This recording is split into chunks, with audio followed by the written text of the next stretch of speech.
Alors, j'aimerais souhaiter la bienvenue à tous qui êtes devant vos écrans pour partager avec nous cette étude biblique du 4e trimestre sur le Deutéronome.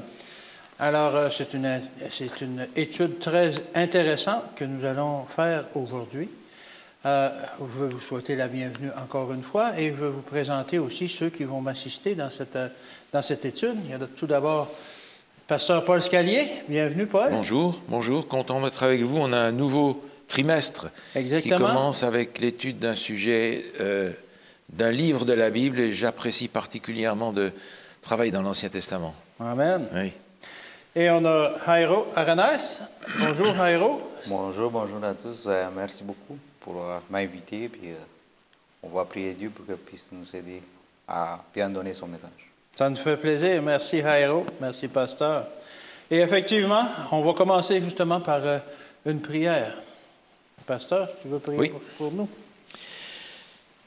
Seigneur notre Dieu, devant ta parole ouverte, accorde-nous de recevoir le même esprit qui a animé ceux qui l'ont écrit de ta part. Nous avons besoin, Seigneur, de comprendre ta parole, de ne pas la trahir, mais nous te prions qu'elle pénètre dans notre cœur, qu'elle y produise, selon ta promesse, la transformation nécessaire. Nous te le demandons, au nom de Jésus. Amen. Amen. Alors, le sujet de notre leçon, la leçon 3 du trimestre, c'est l'Alliance éternelle. L'Alliance éternelle au sein de la chrétienté, l'Alliance principalement, est un sujet qui porte souvent en controverse parce qu'on nous parle d'ancienne alliance, de nouvelle alliance. Et tant il est vrai que la Bible parle effectivement de nouvelle alliance, il faut quand même bien la comprendre. Il faut bien comprendre qu'est-ce que l'alliance. Est-ce que, en disant une nouvelle alliance, est-ce qu'on rejette l'ancienne, etc.? Alors, c'est un peu ça qu'on va discuter aujourd'hui.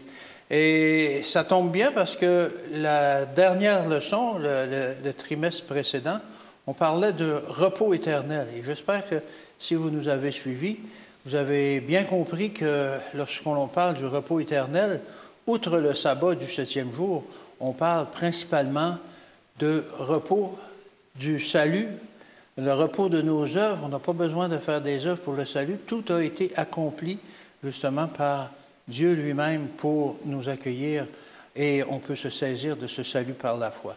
Je tiens à le mentionner parce qu'on va un peu toucher à ces sujets-là lors de notre étude. J'aimerais pour commencer vous amener à lire deux versets. Le premier se trouve dans Genèse 17, verset 7. Alors, Genèse 17, verset 7, ça dit ceci. « J'établirai mon alliance entre moi et toi, et tes descendants après toi, selon leur génération. Ce sera une alliance perpétuelle, en vertu de laquelle je serai ton Dieu et celui de ta postérité après toi. » Alors ici, on nous parle d'une alliance perpétuelle. Et l'autre verset que je veux vous apporter, c'est dans Apocalypse 14 au verset 6, ça dit ceci. « Je vis un autre ange qui volait par le milieu du ciel, ayant un évangile éternel pour l'annoncer aux habitants de la terre, à toute nation, à toute tribu, à toute langue et à tout peuple. » Alors ici, on parle de deux choses qui sont éternelles ou perpétuelles. On parle dans Genèse 17.7, on parle d'une alliance perpétuelle, mais à d'autres endroits, comme dans Ésaïe 24.5, on dit une alliance éternelle. Dans Ézéchiel 16.20, on dit aussi une alliance éternelle. On n'utilise pas uniquement le mot perpétuel, mais on utilise éternel. Et dans Hébreux aussi, 13, verset 20, on utilise encore le mot alliance éternelle. Alors, alliance éternelle et évangile éternel, est-ce que c'est la même chose? C'est pas la même chose. C'est pas la même chose, c'est deux éléments différents, mais l'un ne va pas sans l'autre. Là où il y a une alliance éternelle dans la Bible, il y a aussi un évangile éternel.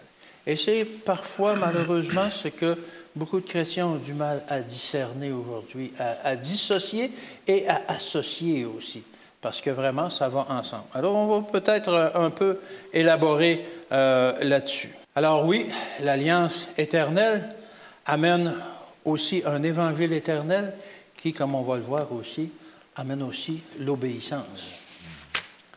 Si vous voulez, on va commencer avec la journée de dimanche, qui est justement, qui nous invite à étudier l'Alliance et l'Évangile. Qu'est-ce que l'Alliance et qu'est-ce que l'Évangile? Lorsqu'on parle d'une alliance, on pourrait utiliser par exemple la version du monde. Qu'est-ce que c'est une alliance? C'est une union entre deux personnes, c'est un genre de contrat où quelqu'un va prendre... on peut parler, par exemple, de deux personnes qui s'épousent, un homme et une femme qui s'épousent. Ils font une alliance, l'alliance de rester ensemble toute leur vie, de progresser ensemble, etc. On peut aussi prendre, comme dans la Bible, il y avait des rois qui faisaient des alliances, des rois qui n'étaient pas assez puissants, qui faisaient des alliances avec les plus puissants. Alors, je vais te payer un tribut, mais toi, tu vas me défendre. Alors, c'était des alliances comme ça. Mais l'alliance que Dieu nous propose est un peu différente.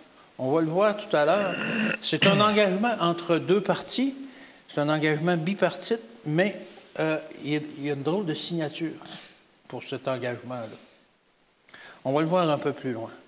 Et bien que l'alliance dont on parle, on parle principalement de l'alliance avec les Hébreux, entre Dieu et les Hébreux, mais l'alliance existe bien avant ça dans la Bible. On pense à l'alliance de Noé, lorsque Dieu a fait une alliance avec Noé au sortir de l'arche, et il lui a dit, ah bon, ben, je mets mon arc dans le ciel, ça va être le signe de l'alliance que je ne détruirai plus la terre par le déluge. On retrouve ça dans Genèse 9 à partir du verset 9. Et c'était une alliance. Et il y a l'alliance d'Abraham où Dieu lui dit, je ferai de toi une grande nation, plus grande que les étoiles du ciel. On retrouve ça dans Genèse 17, versets 2 à 4. Alors, il y avait une sorte d'alliance. Et justement, cette alliance avec Abraham, on pourrait aller voir dans Genèse 12, versets 1 à 3. Il y a un parfait exemple de ça. On va prendre le temps de le lire. L'Éternel dit à Abraham, c'était pas encore Abraham, c'était Abraham, « Va-t'en de ton pays, de ta patrie et de la maison de ton père, dans le pays que je te montrerai. Je ferai de toi une grande nation et je te bénirai. Je rendrai ton nom grand et tu seras une source de bénédiction. Je bénirai qui te béniront et je maudirai celui qui te maudiront et toutes les familles de la terre seront bénies en toi. » Alors, voici une alliance que Dieu a faite avec Abraham au moment où il lui a demandé justement de sortir du pays où il habitait. Je vous invite maintenant à prendre la Genèse 15, verset 5 à 18. Genèse 15, verset 5 à 18. On ne lira peut-être pas tout, là, je vais en passer des bouts, mais il y a un élément qui est très important là-dedans, qui représente bien l'alliance, justement, que l'on peut faire avec Dieu et que Dieu nous appelle à faire avec lui. Ça dit ceci, Genèse 15, versets 5 à 18. « Et après l'avoir conduit dehors, il dit, « Regarde vers le ciel et compte les étoiles si tu veux les compter. » Et il lui dit, « Telle sera ta postérité. » Tout comme l'alliance qu'il lui avait faite au début. Abraham eut confiance en l'Éternel, qui le lui imputa à justice. Et là, il y a aussi des promesses que Dieu fait à Abraham. Et au verset 9, il dit ceci, c'est Dieu qui parle. « Et l'Éternel lui dit, « Prends une génisse de 3 ans, une chèvre de 3 ans, un bélier de 3 ans, une tourterelle et une jeune colombe. » Abraham prit tous ces animaux, les coupa par le milieu et mit chaque morceau l'un vis-à-vis de l'autre, mais il ne partagea point les oiseaux. Il faut comprendre ici qu'à cette époque, la façon de traiter une alliance sérieuse comme ça, c'était justement de cette façon-là. On prenait des animaux, on les coupait en deux, et chaque partie passait entre les animaux. Ça voulait dire que je fasse selon l'alliance qu'on a faite, sinon je serai comme ces animaux morts, qu'on pourrait dire. Alors, c'était vraiment une alliance solennelle où on disait que on va le faire, sinon c'est au péril de notre vie. Et ça continue au coucher du soleil, il s'endort, et puis il se réveille, bon, OK, il chasse les oiseaux, et il lui fait des prédictions. Et je vous invite à prendre au verset 17 maintenant. « Quand le soleil fut couché, il y eut une obscurité profonde, et voici, Ce fut une fournaise fumante et des flammes passèrent entre les animaux partagés. Et ça continue au verset 18. En ce jour-là, l'Éternel fit alliance avec Abraham et dit, je donne ce pays à ta postérité, etc. Alors, qui a signé l'alliance? L'alliance, c'est bipartite, mais il y a juste une signature. Jamais dans ces versets-là, on dit « Et Abraham a passé lui aussi entre les animaux ». Non.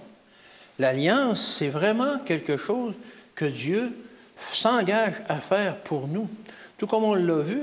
Et c'est ça le cœur de l'Évangile. On parle ici de l'alliance, mais on parle de l'Évangile aussi. L'alliance et l'Évangile. L'alliance éternelle, l'Évangile éternel. Les deux vont toujours ensemble.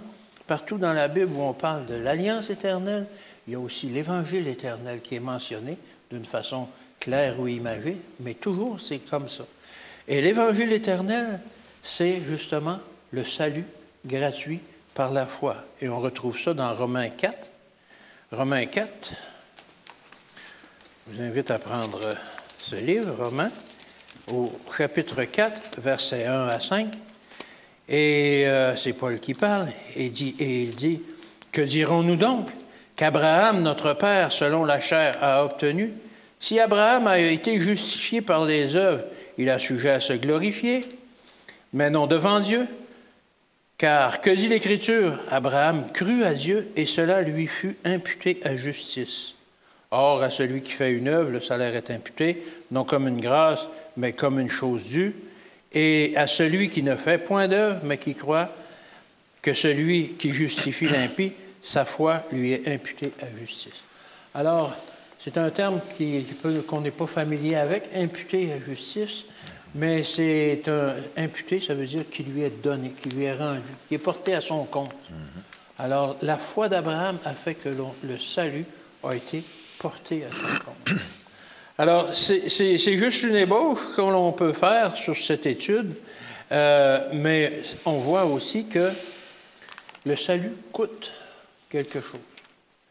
Le salut, même s'il est gratuit, finalement, il coûte quelque chose. Et dans Genèse 22, on retrouve l'histoire d'Abraham au mont Morija, où on lui a demandé d'aller sacrifier son fils. Alors, Abraham, qu'est-ce qu'il a fait? Il a obéi. Et la foi implique aussi l'obéissance. L'alliance faite par Dieu demande que nous aussi, nous obéissions. Alors, on va élaborer un peu plus là-dessus en détail un peu plus tard, mais il y a comme 3 éléments. Il y a l'alliance, il y a l'Évangile et l'obéissance. Alors, c'était un peu le résumé de lundi. Maintenant, Paul, je pense que le sujet de l'Alliance et Israël, je pense que tu peux élaborer un peu plus là-dessus. OK, ça c'est la journée de lundi qui parle de l'Alliance et d'Israël. C'est ça. On a cette notion d'alliance que l'on retrouve déjà avant Abraham, mais qui prend une dimension particulière avec Abraham, parce Exactement. Que dans la perspective d'Abraham se trouve, au bout du compte, la personne de Jésus. Oui. Donc cette alliance avec Abraham est particulièrement significative, et c'est pour ça qu'il en est question dans le Nouveau Testament. Mais j'aimerais qu'on lise le texte qui nous est donné, parce qu'il est important, dans Deutéronome chapitre 9, à partir du verset 5, où il dit « Non, ce n'est pas à cause de ta justice et de la droiture de ton cœur que tu entres en possession de leur pays, mais c'est à cause de la méchanceté de ces nations que l'Éternel, ton Dieu, les chasse devant toi. Et c'est pour confirmer la parole que l'Éternel a juré à tes pères, à Abraham, à Isaac, à Jacob. Sache donc que ce n'est point à cause de ta justice que l'Éternel, ton Dieu, te donne ce bon pays pour que tu le possèdes, car tu es un peuple au cou raide. » Ce passage est important, à mon avis, parce qu'il rejoint ce que tu mentionnais tout à l'heure, c'est que c'est une drôle d'alliance que le Seigneur nous propose. Oui. C'est une alliance dans laquelle il fait tout, et il ne nous demande pas de jouer une part, il nous demande de l'accepter. D'ailleurs, pour reprendre le texte auquel on a fait allusion tout à l'heure dans Genèse 15, on a les animaux que Dieu demande à Abraham de couper, Et Dieu va passer au milieu de ces animaux. Exact. Et cette pratique est importante parce que dans le vocabulaire biblique, l'expression c'est couper une alliance. Ah oui. On va couper une alliance avec quelqu'un, faisant référence à cette pratique qui est en train de dire effectivement, si tu ne respectes pas l'alliance, on va te couper aussi. Oui. Donc l'expression couper une alliance se trouve concrétisée dans la pratique du signe de l'alliance qui va être le sacrifice d'un certain nombre d'animaux. Oui. Maintenant, on a dans ce texte même que l'on a ici dans Deutéronome, chapitre 9, 8 et 9 en réalité, une notion qui est liée à l'alliance et qu'il est importante de souligner. C'est le texte, en fait, qui poursuit là où on s'est arrêté dans la lecture. Deutéronome chapitre 9, on s'est arrêté à la fin du verset 6, le début du verset 7 dit « Souviens-toi, n'oublie pas de quelle manière tu as excité la colère de l'Éternel ton Dieu dans le désert. Souviens-toi, n'oublie pas. » Le chapitre 8, dans sa totalité, est basé sur ce thème-là. Souviens-toi et n'oublie pas. Parce que le thème du souvenir et de l'oubli est directement lié à la question d'alliance. Oui. Quand on se souvient de l'alliance, ça veut dire qu'on est fidèle à l'alliance. Si on oublie l'alliance, ça veut dire qu'on est infidèle à l'alliance. D'où l'importance que Dieu met sur ce thème-là, garde-toi d'oublier. On l'a au chapitre 8, verset 11, garde-toi d'oublier ton Dieu au point de ne pas observer ses commandements, ses ordonnances et ses lois que je te prescris aujourd'hui. Et il l'invite à ne pas tomber dans le matérialisme. Dans les versets qui suivent, il lui dit, mais quand tu vas arriver dans la terre promise où tu vas avoir des richesses, des maisons, tu vas avoir tout ce que tu veux, garde-toi d'oublier, il le dit au verset 17, garde-toi de dire en ton cœur, ma force et la puissance de ma main m'ont acquis ces richesses. Souviens-toi de l'Éternel ton Dieu, car c'est lui qui te donnera la force pour les acquérir. Autrement dit, cette notion de se souvenir de l'alliance ou de l'oublier est directement liée à notre fidélité, à notre obéissance ou à notre désobéissance.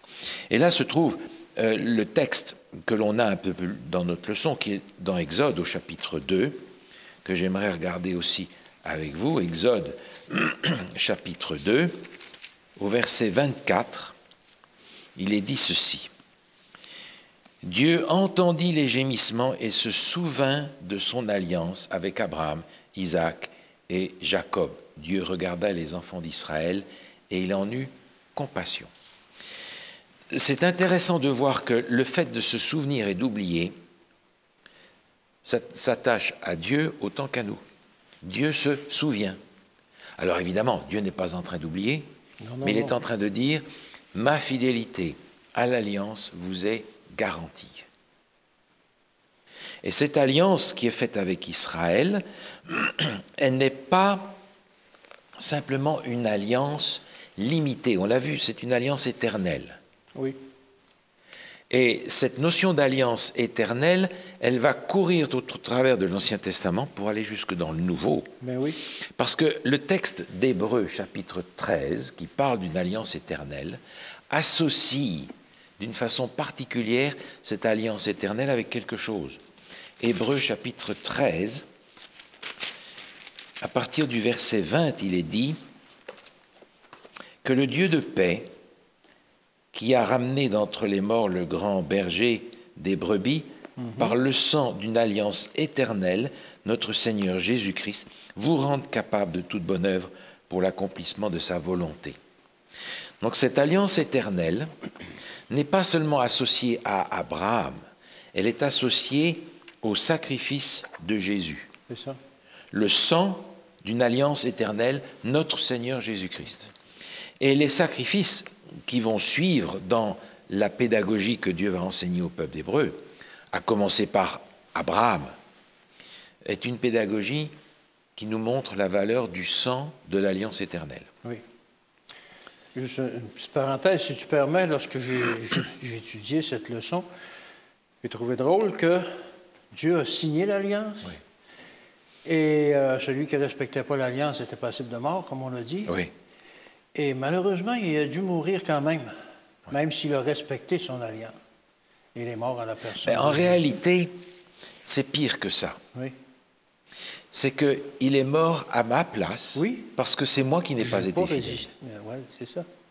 Il est mort à ma place. Et lorsqu'on entend aujourd'hui que Jésus n'est pas mort à ma place, il est mort pour me donner un exemple, on est en train de tronquer l'Évangile, parce que Dieu est fidèle dans l'alliance jusqu'à prendre la peine de celui qui n'y a pas été fidèle. C'est ça. Lui a respecté l'alliance, nous on ne l'a pas respecté, mais c'est lui qui meurt. C'est lui qui prend la faute, la conséquence de ça. Ouais. C'est dire à quel point l'alliance que Dieu fait avec nous est une alliance que nous ne sommes pas capables de garder, non. Et Dieu le sait. Et il va pourvoir à ce que, même sans être capable de la garder, nous puissions accepter qu'il la garde pour moi et qu'il en porte les conséquences. Ça donne au sacrifice de Jésus une dimension colossale. Incroyable. Une dimension incroyable. Oui. On a ce texte dans notre leçon, et je reviens ici à Deutéronome. On a lu un passage dans Deutéronome, on l'a lu, ce qui vient après au verset 7, mais j'aimerais regarder ce qui vient un petit peu plus tôt au verset 3. Je reviens à Deutéronome chapitre 9, où il est dit « Sache aujourd'hui que l'Éternel ton Dieu marchera lui-même devant toi comme un feu dévorant. C'est lui qui les détruira, qui les humiliera devant toi. » Il est question des peuples que Dieu va chasser. Remarquez bien ici une chose, c'est que Dieu n'est pas en train de dire « je vais te donner des armes et tu vas aller les détruire ». Dieu dit « c'est moi qui vais aller devant toi ». Et le plan de Dieu n'était pas que le peuple hébreu fasse le travail à sa place, mais que le peuple hébreu soit témoin de Dieu qui exerce ses jugements sur le peuple qui est là. Et c'est encore une fois une illustration de la délivrance et du salut par la foi. Dieu me dit, sois présent sur le terrain de la bataille et moi je vais remporter la victoire. On a cet exemple dans l'histoire de Josaphat, dans 2 Chroniques chapitre 20, où Josaphat part avec la chorale et quand il arrive, la bataille est déjà résolue. Oui. Salut par la foi. Le combat de la foi, c'est moi qui viens sur le terrain et c'est Dieu qui obtient la victoire. Le dernier texte que j'aimerais reprendre, c'est celui qui est dans notre leçon de Lévitique 26, parce qu'il me paraît important. Il a là deux éléments. Lévitique chapitre 26, à partir du verset 42. Je me souviendrai de mon alliance avec Jacob, je me souviendrai de mon alliance avec Isaac, de mon alliance avec Abraham, et je me souviendrai du pays. Dieu se souvient. J'aimerais déborder de cette notion-là, parce que Dieu me dit, souviens-toi aussi. Oui. Et dans les 10 paroles que Dieu a données, le sabbat va incarner cette notion d'alliance, parce qu'il ne dit pas « observe le 7e jour ». Il me dit « souviens-toi du jour du sabbat ». Parce que le jour du sabbat est le signe de cette alliance. Oui. Et c'est pour cela que ce 4e commandement commence par « souviens-toi ». Autrement dit, si tu es fidèle à l'alliance que je te propose, ça va se voir. Tu vas en porter le signe. Et le signe de cette alliance, par laquelle je te sauve, par laquelle je te délivre, c'est le sabbat. Le sabbat est le signe, autrement dit, du salut par la foi, que l'on trouve déjà dans l'Ancien Testament, mais oui. Et qui se poursuit parce que si c'est une alliance éternelle par le sang de Jésus, je suis sous cette même alliance, moi, aujourd'hui. Non pas en la regardant en avant, comme les gens de l'Ancien Testament qui regardaient en avant vers la réalisation du ministère de Jésus. Je regarde maintenant en arrière avec une assurance d'autant plus grande et un poids de responsabilité d'autant plus grand que j'ai vu la fidélité de Dieu dans son alliance jusqu'à envoyer Jésus pour mourir à la place de mon infidélité. Donc, Une nous devons alliance nous extraordinaire. souvenir, nous aussi. Souviens-toi. Le livre du Deutéronome, parfois, est appelé le Testament de Moïse, parce qu'il repasse tous les événements de l'Exode, etc., un par un. C'est drôle, lorsque l'on lit ça, ça peut sembler redondant, mais effectivement, il passe toutes les étapes qu'ils ont vécues. Et c'est aussi parfois appelé le livre de l'Alliance, parce qu'on parle beaucoup de l'Alliance. Jairo, tu nous as préparé quelque chose là-dessus. Oui, effectivement, là on voit que le livre de Deutéronome, on l'appelle aussi le livre de l'Alliance. Oui.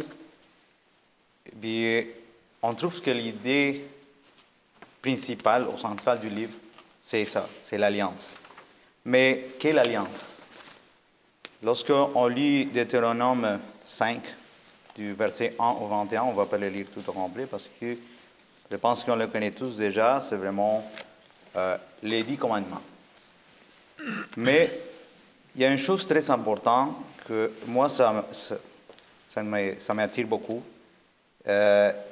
Ce Deutéronome 5.1. On va lire Deutéronome 5.1. Moïse convoqua tout Israël et leur dit, « Écoute, Israël, les lois et les ordonnances que je vous fais entendre aujourd'hui, apprenez-les et mettez-les soigneusement en pratique. » Amen. Merci beaucoup, M. Alain. La dernière partie, ça dit « Apprenez-le et mettez-le soigneusement en pratique. » C'est, comme le pasteur vient de dire, « Souviens-toi. » Oui. Mais se souvenir, c'est une chose. L'apprendre, c'est une autre chose. Mais surtout, le mettre en pratique. Parce que lorsque nous, on apprend quelque chose, mais on ne le met jamais en pratique, on l'oublie. C'est ça. C'est comme par exemple aujourd'hui, si je prends un cours de conduite de voiture, et voilà, j'ai fini mon cours, j'ai mon permis, mais je ne conduis plus, puis dans 20 ans, je vais conduire. Ah oui, mais là. J'ai tout oublié. Alors, on voit que c'est un message très important que dit Moïse, en nous disant et en nous rappelant de les pratiquer. C'est très important. Surtout que les 10 commandements étaient déjà donnés auparavant, ou au Mont Sinaï. Oui. Mais pourquoi Dieu il les donna encore? Pourquoi? Est-ce que vous pouvez me donner une idée, M. Alain, pourquoi? Ben, parce qu'on est porté à oublier parfois et qu'il faut répéter. On le fait avec nos enfants. Je pense que Dieu doit le faire avec nous aussi. Oui, exactement. C'est parce que il doit nous rappeler continuellement qu'il y a déjà une alliance, puis que nous, on doit les respecter. Surtout que si on lit, par exemple, Deutéronome 5, 3. Ce n'est point avec nos pères que l'Éternel a traité cette alliance, c'est avec nous qui sommes ici aujourd'hui, tous vivants. Puis c'est la dernière partie que ça nous fait penser pourquoi il nous appelle aujourd'hui, il nous laisse aujourd'hui son alliance. Parce que nous, on est encore vivants. Ça, c'est à nous les vivants. Okay? Si on voit Matthieu 22, 32. Je suis le Dieu d'Abraham, le Dieu d'Isaac, le Dieu de Jacob. Dieu n'est pas le Dieu des morts, mais des vivants. Des vivants, exactement. Fait que, on voit que l'alliance est donnée pour qui? Pour les vivants. Pour les vivants, pour nous. De génération en génération. De génération en génération. Nous tous qu'on est ici aujourd'hui, ça fait que ça nous demande que nous, on a encore le temps de respecter, d'apprendre et de mettre en pratique son alliance, les 10 commandements. Pourquoi? Parce que lui veut qu'on soit sauvés. Alors, Dieu nous demande de faire notre partie. C'est quelle notre partie? C'est l'obéissance. C'est l'obéissance. Après avoir accepté l'alliance qu'il nous a. Exactement. Parce que lui a déjà fait la sienne. Puis il l'a fait toujours. Il fait sa partie à lui. Surtout que la partie que lui, il fait, c'est la plus grande. Elle a été faite à la croix. Il a donné sa vie Oui. pour nous. Nous, on doit juste l'accepter. Puis juste nous, qu'on décide d'obéir à cet Dieu, c'est une partie très, très petite comparée à ce que Dieu a fait pour nous. Et qu'aujourd'hui, Dieu nous demande vraiment qu'on se donne à lui, qu'on puisse vraiment accepter sa volonté, sa parole, pour que nous ayons la vie éternelle. Ça fait que c'est vraiment le plus important pour la leçon de mardi, que nous, on soit pris, acceptés, pour faire la volonté de Dieu. Amen. Et on nous parle d'un peuple spécial dans notre leçon. Quel est donc ce peuple et en quoi est-il spécial? Alors on pourrait imaginer, comme on le fait souvent, que le peuple spécial, ça va être le peuple hébreu.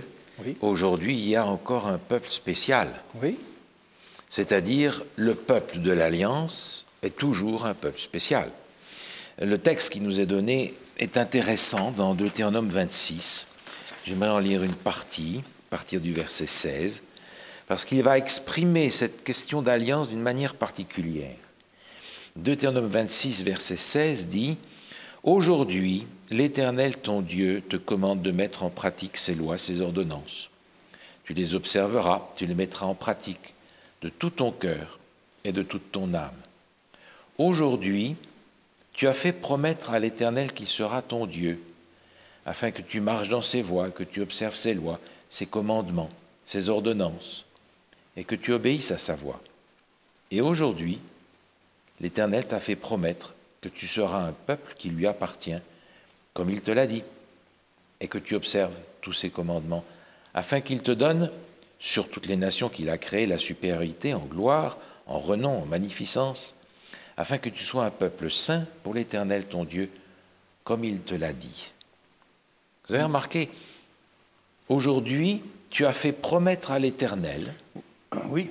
qu'il sera ton Dieu. Aujourd'hui, l'Éternel t'a fait promettre que tu seras son peuple.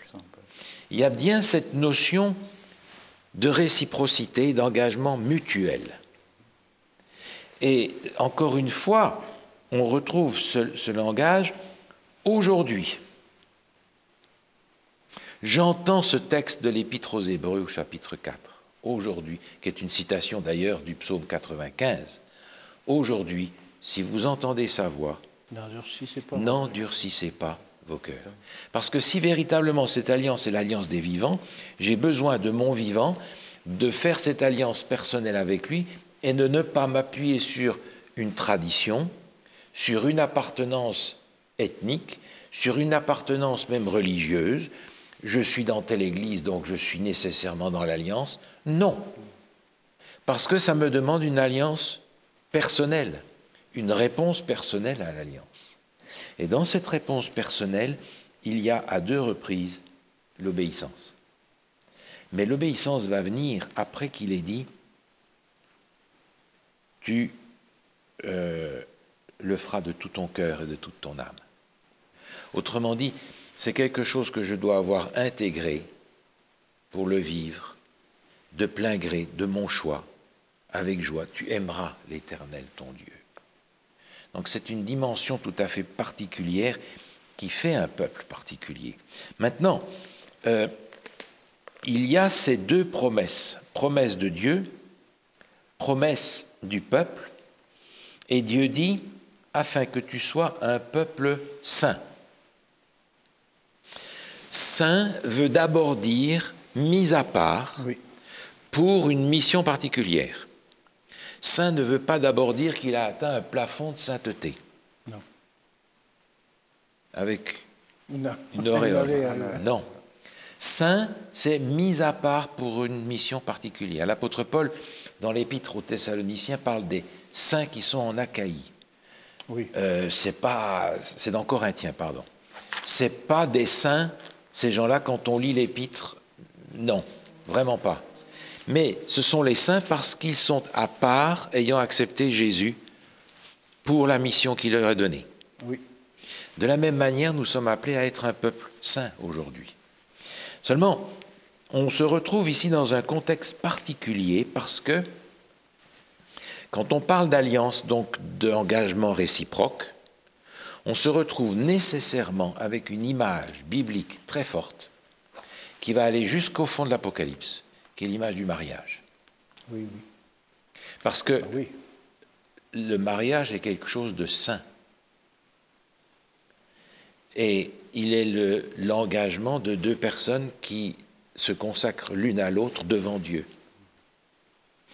Et c'est pour cela que dans les Écritures, on va retrouver cette image-là dans la fidélité par rapport à l'alliance. Et l'infidélité du peuple par rapport à l'alliance va être présentée comme l'adultère, la prostitution, oui. L'infidélité. Et on a le livre entier du livre d'Osée qui est consacré à ce thème-là. Et on va retrouver la même chose jusque dans l'Apocalypse avec la femme prostituée et la femme fidèle. Exact. C'est une image qui court tout au travers des Écritures pour nous toucher parce que nous vivons la famille. Et nous savons à quel point la destruction du couple et de la famille est douloureux, pénible et contre nature. De la même manière, l'infidélité à l'alliance avec Dieu est douloureuse et contre nature. Oui. Et Dieu veut nous faire comprendre à quel point cette infidélité est douloureuse pour lui. Et elle le sera aussi pour nous. Donc cette notion de mariage qui illustre la relation entre hommes et femmes et qui illustre la relation entre Dieu et les êtres humains est une image extrêmement forte qui doit nous rendre sensibles. Maintenant, comment est-ce qu'on rentre dans cette alliance? On rentre dans cette alliance aujourd'hui d'une façon personnelle par le baptême. Et le baptême contient cette idée de mourir à soi-même. Oui. Et c'est peut-être là que certaines personnes vont réfléchir à deux fois avant d'accepter l'alliance de Dieu, parce qu'on a dit tout à l'heure que Dieu fait tout, mais il me demande de mourir à moi-même. Ouais. Et ça, c'est difficile. Il me demande de mourir à moi-même pour qu'il puisse faire le tout qu'il est capable de faire, et que je ne peux pas faire. Donc comprendre cette alliance éternelle, c'est comprendre ce que le Seigneur demande de moi. Laisse-moi tout faire. Et mourir à soi-même, c'est cette expérience du baptême qui va me faire rentrer dans l'alliance.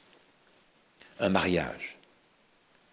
Et vivre le mariage avec Dieu, vivre cette communion avec Dieu, c'est ce que le Seigneur nous propose déjà maintenant, en attendant de pouvoir le vivre au mariage des noces de l'agneau, Apocalypse 19, quand Jésus revient et que cette communion est rétablie avec le problème du péché définitivement liquidé. Merci. Dans notre journée de jeudi, on nous proposait d'autres images pour illustrer cette alliance. Jairo, tu as préparé quelque chose là-dessus. Oui, on voit vraiment que dans le livre de Deutéronome, on voit que Dieu utilise d'autres images.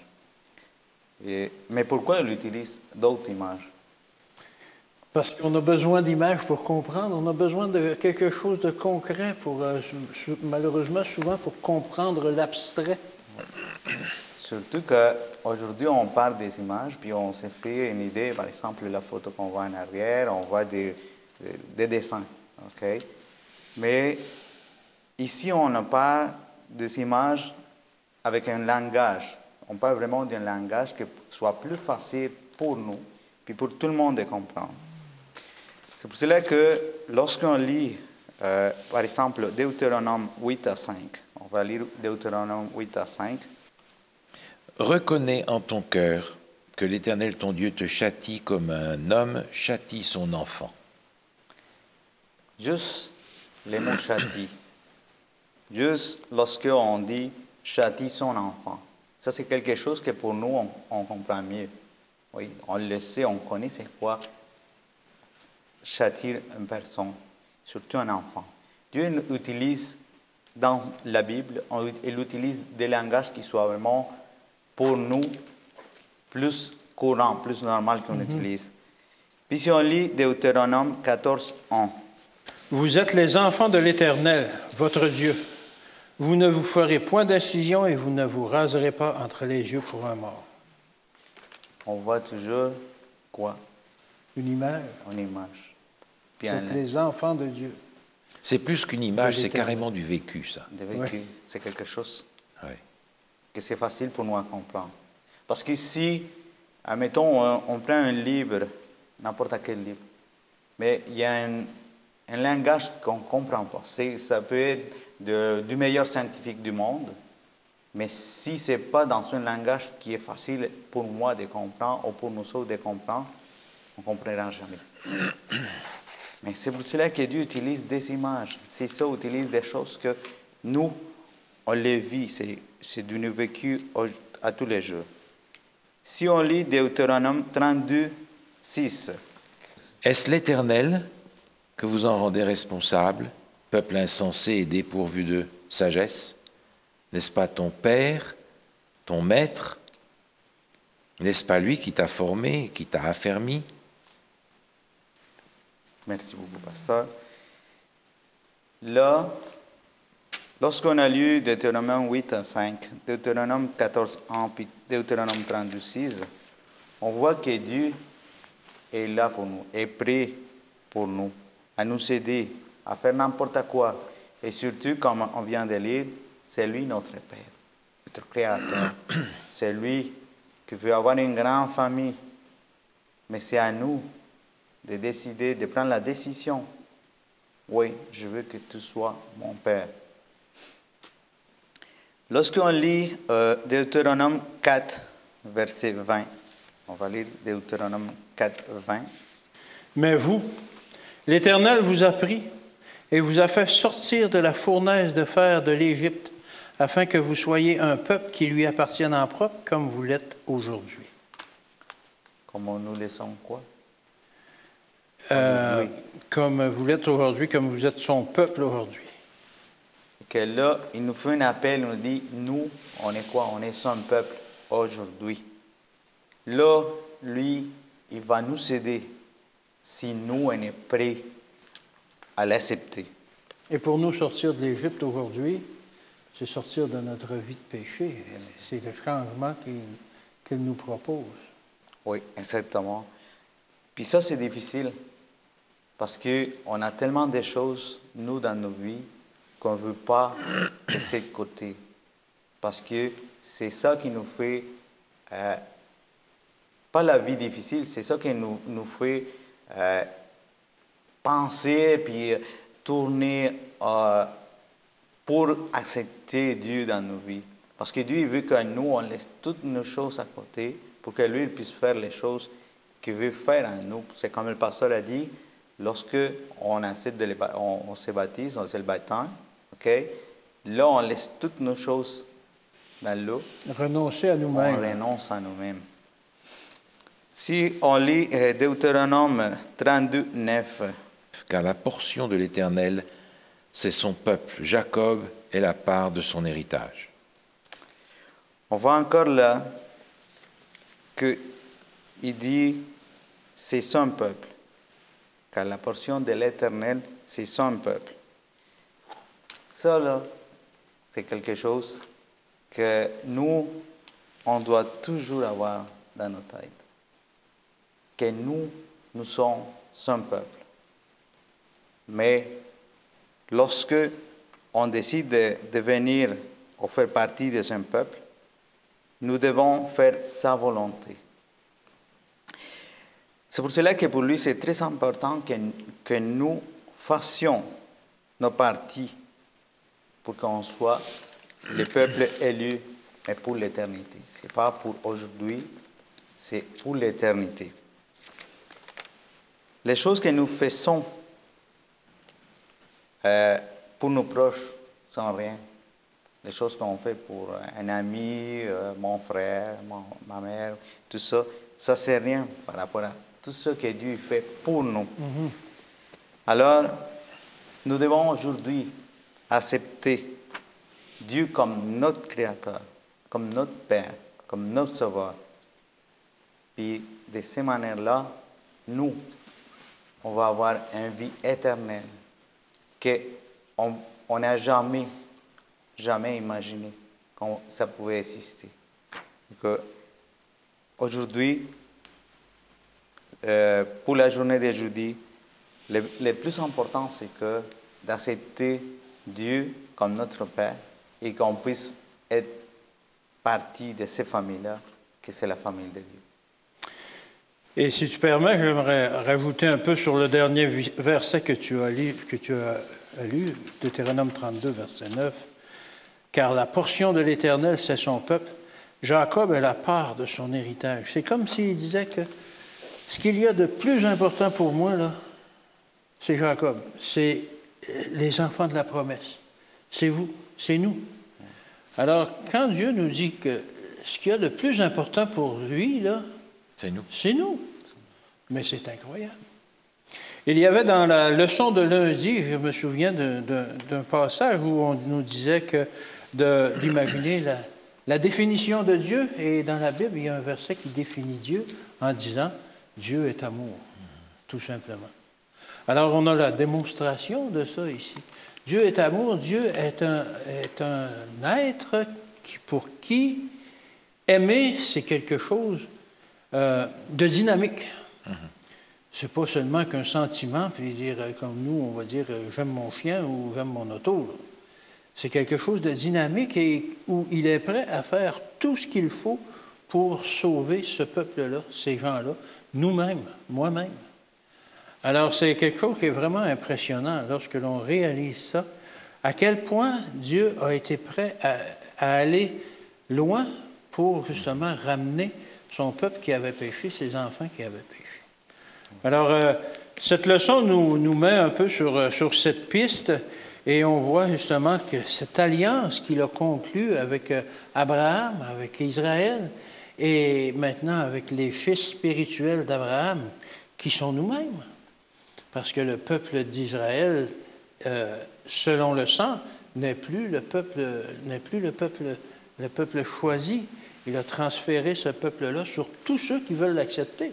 D'ailleurs, c'était aussi la condition pour le peuple, pour les Israélites, d'accepter comme Abraham, par la foi, le salut que lui viendrait apporter à l'humanité.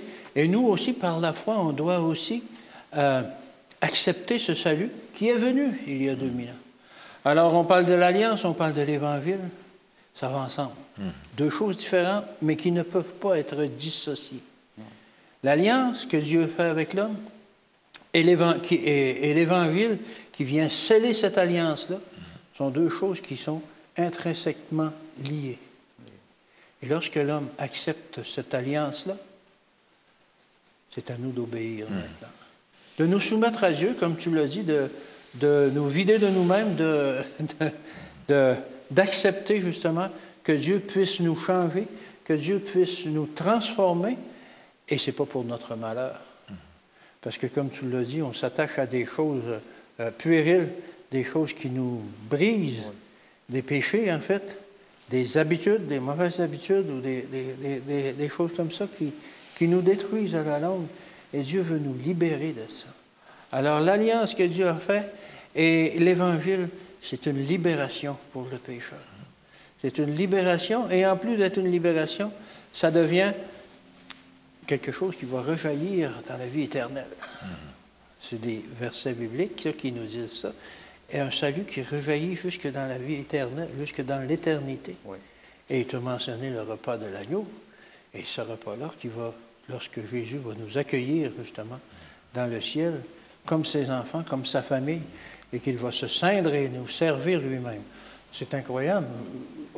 Moi, j'ai du mal à réaliser ça avec notre vue humaine, comment Jésus est prêt à manifester cet amour-là jusqu'à être, lui qui est le roi, nous servir à la table du royaume. Wow! Moi, je me dirais, hey, c'est à nous de le servir après un si grand salut. C'est ça. Non, lui, il est prêt à partager son trône, comme on le voit dans l'Apocalypse. Alors, c'est un Dieu merveilleux, et Deutéronome nous enseigne ces choses-là, nous permet un peu plus de comprendre la grandeur de ce salut-là, malgré que c'est un livre ancien, c'est un livre où on voit toutes les erreurs qu'a fait le peuple hébreu, comment Dieu a été obligé de parfois les punir comme un père punit un enfant, mais toujours les rappeler, revenez à moi, revenez à moi. Alors, je vous invite aujourd'hui, tous les gens qui nous écoutent, justement, à laisser aller votre cœur devant un Dieu si grand, un Dieu qui nous appelle aujourd'hui même à donner notre vie à celui qui a donné sa vie pour nous, pour que nous puissions être transformés et bénéficier de la vie éternelle. Alors, pour terminer, Jairo, est-ce que tu voudrais prier pour nous en terminant? Oui, merci beaucoup. On va prier. Notre Père, notre Dieu, nous te remercions parce que tu es un Dieu d'amour.